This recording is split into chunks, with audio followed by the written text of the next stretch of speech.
So in this video we're going to be looking at how we can make a kind of quick and easy way to do a splash and the waves for a dive animation.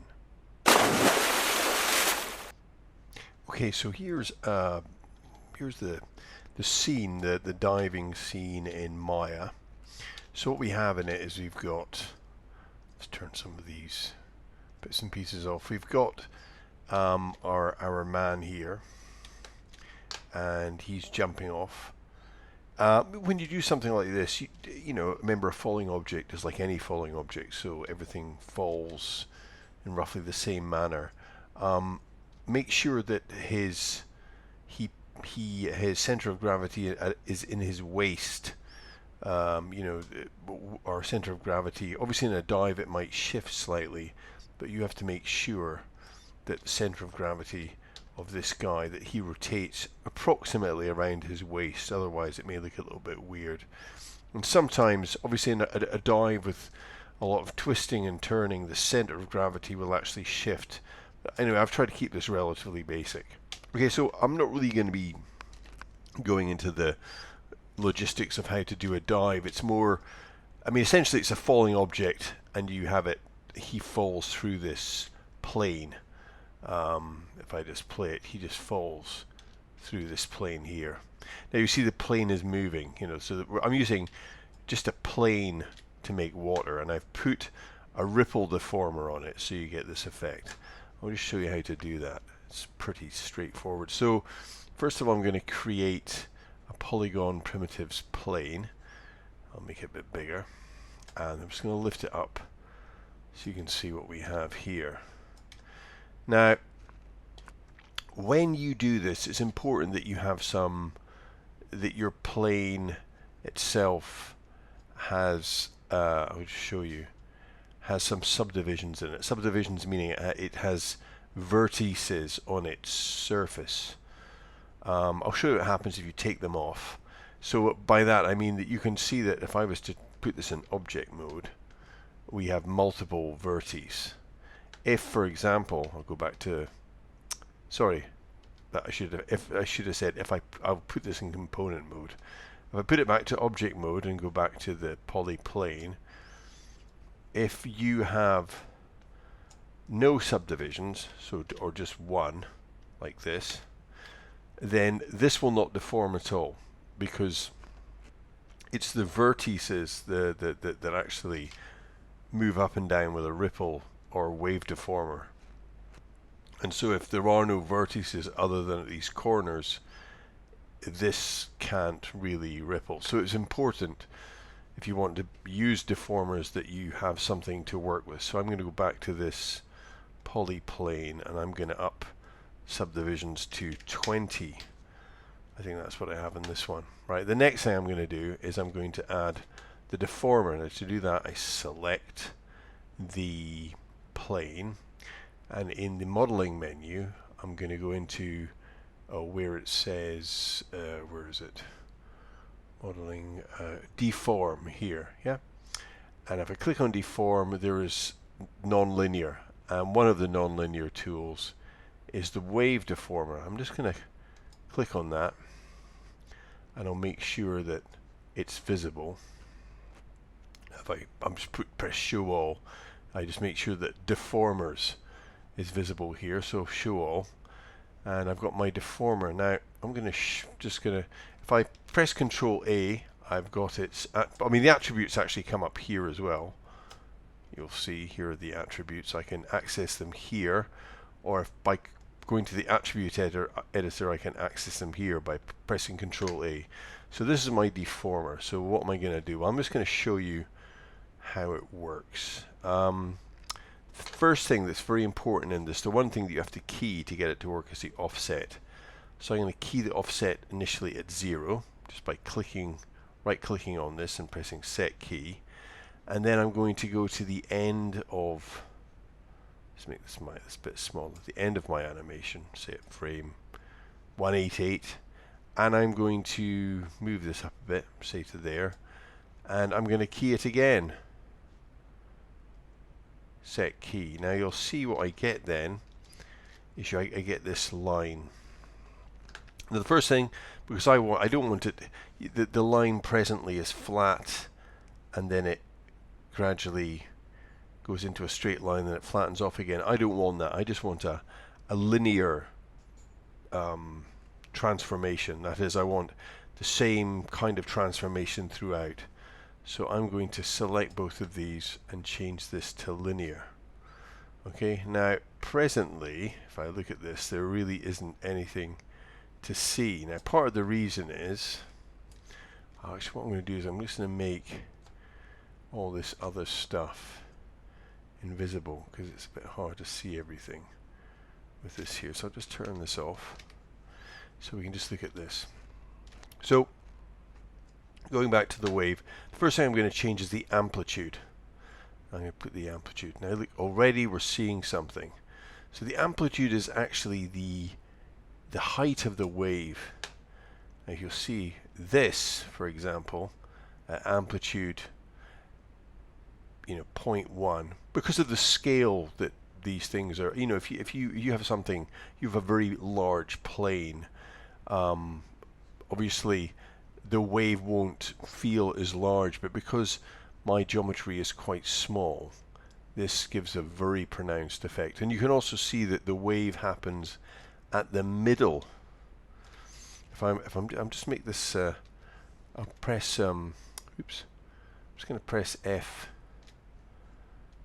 Press 4 so you can see that you can actually see the wave. It's like a green wave shape that the geometry follows. Okay, I'm going to go back to shaded mode by pressing on 5. So that's too much. Well, how about the wavelength? What does that do? Well, the wavelength, you can see here, just increases. The wavelength is actually the distance between two troughs or two peaks of the wave. So if I make the wavelength smaller, we have more waves. But anyway, you can see that this is looking a bit weird. And the radius is, if I increase the radius, you see it actually just increases the size of the actual deformer itself. So in a way it does a similar thing to increasing the wavelength. Anyway, so what I'm going to do, I'm going to start making this look a bit more realistic. The first thing is, I'm just going to take the wavelength down to say 0.1. Actually, I won't do that. Will I do it? I'll take it 0.02. I'll leave it 0.1. And I'm going to take the amplitude. I'm going to take the amplitude. Actually, I'm going to change the minimum radius and maximum radius as well. So minimum will make it. Let's see if I can. I'm going to take this down to say 0.006. So I'll make the amplitude very small. That's the first thing I'm going to do. So the amplitude of the waves is very small. So we've got a little bit of movement now. Now I'm going to increase the wavelength slightly. So it's a little bit bigger. So we've got something like this. Maybe not that much. That's a bit too much. Let's crack it down a bit. Okay. I'm going to the max radius. So I'll make it 0.1 and the minimum radius 1. So let's see what we're looking at here. So we've got a kind of something going on here. Now, one thing I can do if I want, you can see that the edges aren't really affected. So what I'm going to do is I'm going to take this, and I'm just going to make it a bit bigger. See, now you can see the radiuses are affected as well. You see that everything is slowly being affected by this. So you've got this, and getting back to the offset. The offset, I can adjust the offset here simply by moving the endpoint up or down. So for example, if let's see, so imagine I want the offset, that is the speed of the waves increased. I can just push this up a bit, and then I'm going to have this. And if I want it brought down a bit, I can simply pull it down like this. Yeah. And also, presently, it's kind of coming from the middle. I mean, I don't think it's much of an issue, but if I want, I can move this. I'll just do this. I can pull this over here like so. So the center point, the wave is being generated at the corner, and I can make this slightly larger. And then, in essence, the wave isn't kind of spanning out from the center of the geometry, but rather coming from one side. So yeah, I mean, there's lots of things you can do with this, but essentially what I've done, I'll just go back and make them visible again. So what I've done in my, let's turn this one off. I'll turn this wave handle off as well. What I've done here, I'm going to turn this off too, is I've really just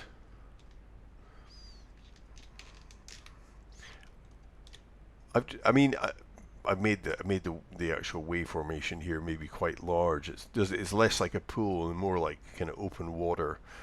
Somebody jumping off into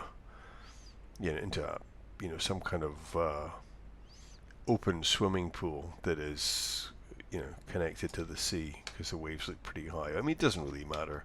And then I've just given this a texture and then made it semi-transparent. So that's the water. Okay, the next thing you'd probably see is a splash. So how do you go about doing the splash? Well, going into After Effects, the splash is a very quick and easy way of doing the splash. So I'm just going to, let's see what this is. Okay, 30 frames a second, that's good. That means I don't need to change. After Effects defaults at 30 frames a second, so I don't have to go and change the settings. So the first thing I do is I just render out from my my camera view. So I go and render out my camera view the animation of the guy diving into the water. Yeah, so just render this out. And I bring this into After Effects. So I'll import multiple files, and I'm going to go and get my high dive, which is in here.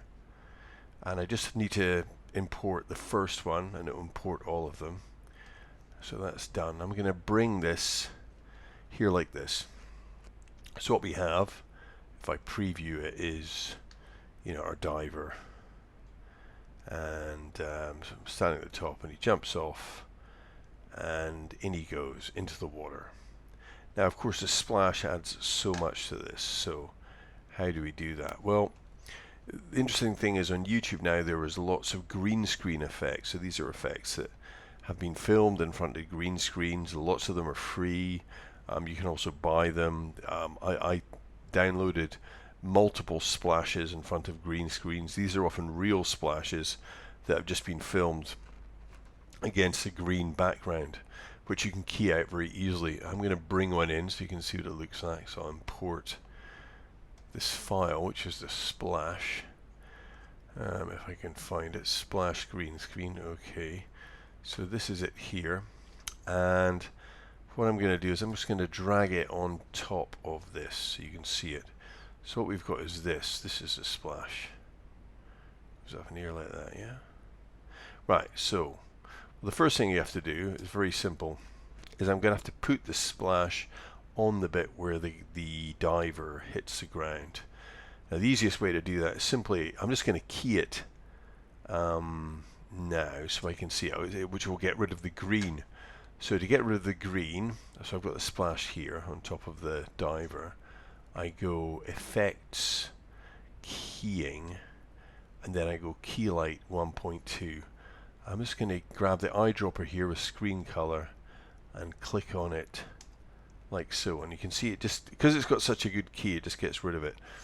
Okay, so that's my splash, and I'm going to go and get, where does he go in? So now I'm going to drag this, the splash, to the correct bit. So it will kind of, he hits the water there. I think it's there, or just there. Maybe it's there. So I'm going to drag this splash, and then I'm going to position it over where he is hitting the water, which is approximately there. Yeah. So this is what you have actually. So no, I think I have to position it. Then one. I think he touches the water there actually. So That's the first bit of the splash. So I am going to drag this bit down, just to where his feet are. Yeah? So now if I play this, so you can see what we're getting, you can see there's a problem. So he jumps off, and the splash is way down there somewhere. Now the problem is this.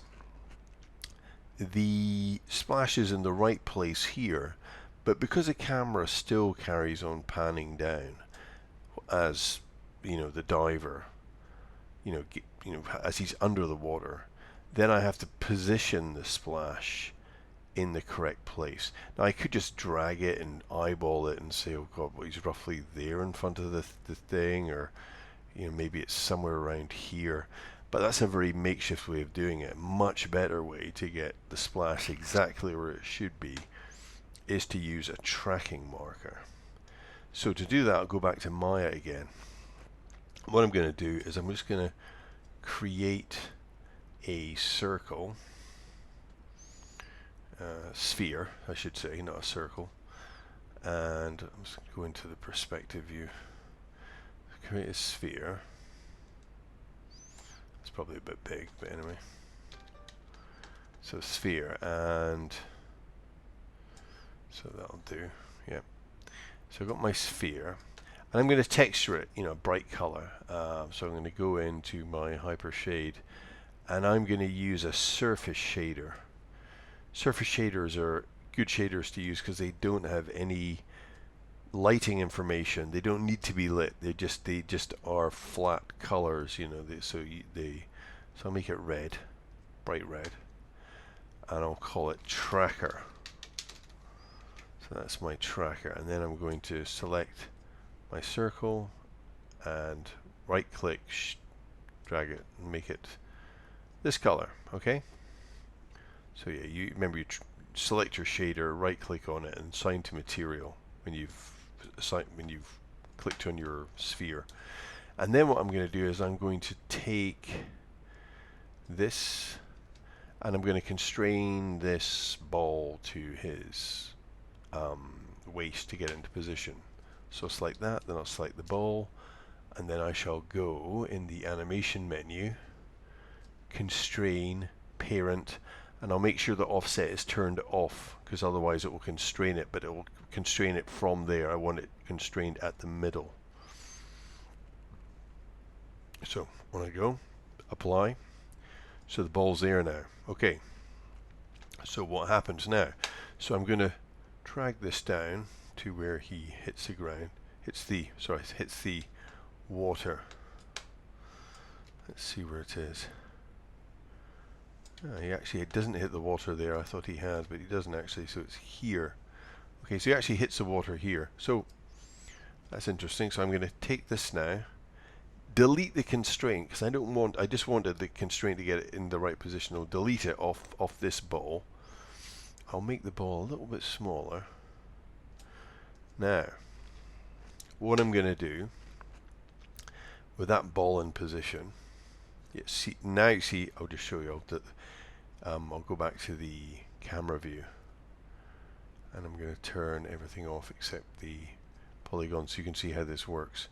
So now you see he jumps off, he comes into the water.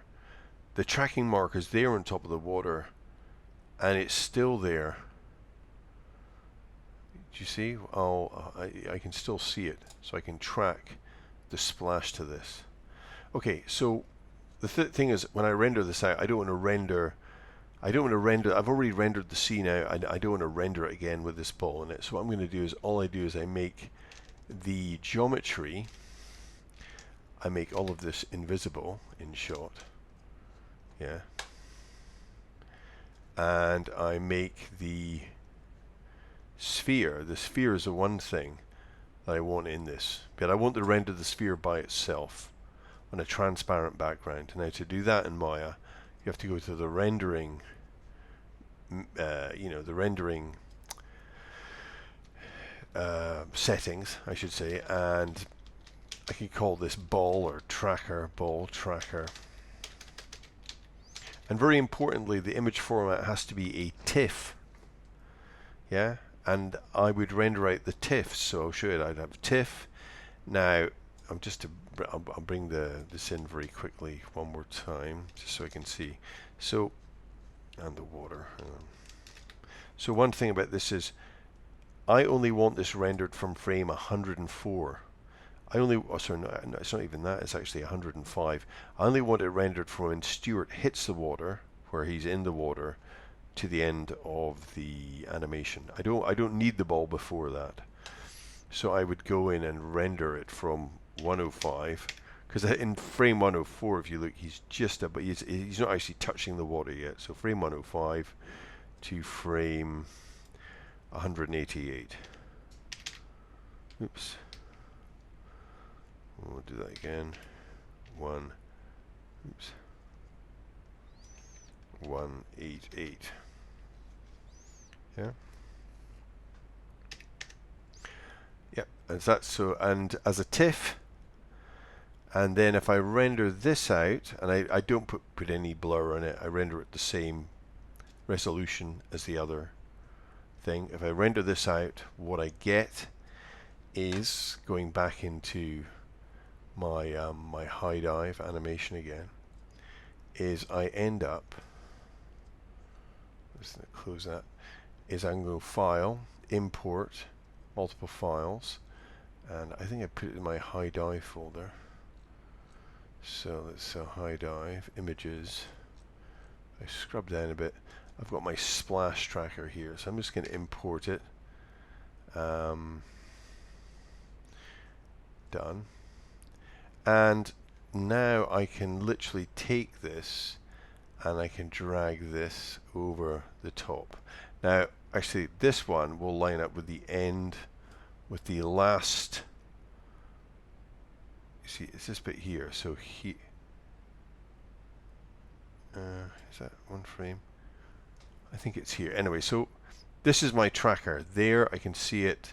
So now I'm in a position where I can take my high dive, the splash, I should say, this one here, and when it starts, so it's here, I can just take this and I can move this up a bit here, and I can go in. I'd go into the transform tools and key the position, and then as it goes down a bit, I'll lift this up a bit more, so again it's in the right place.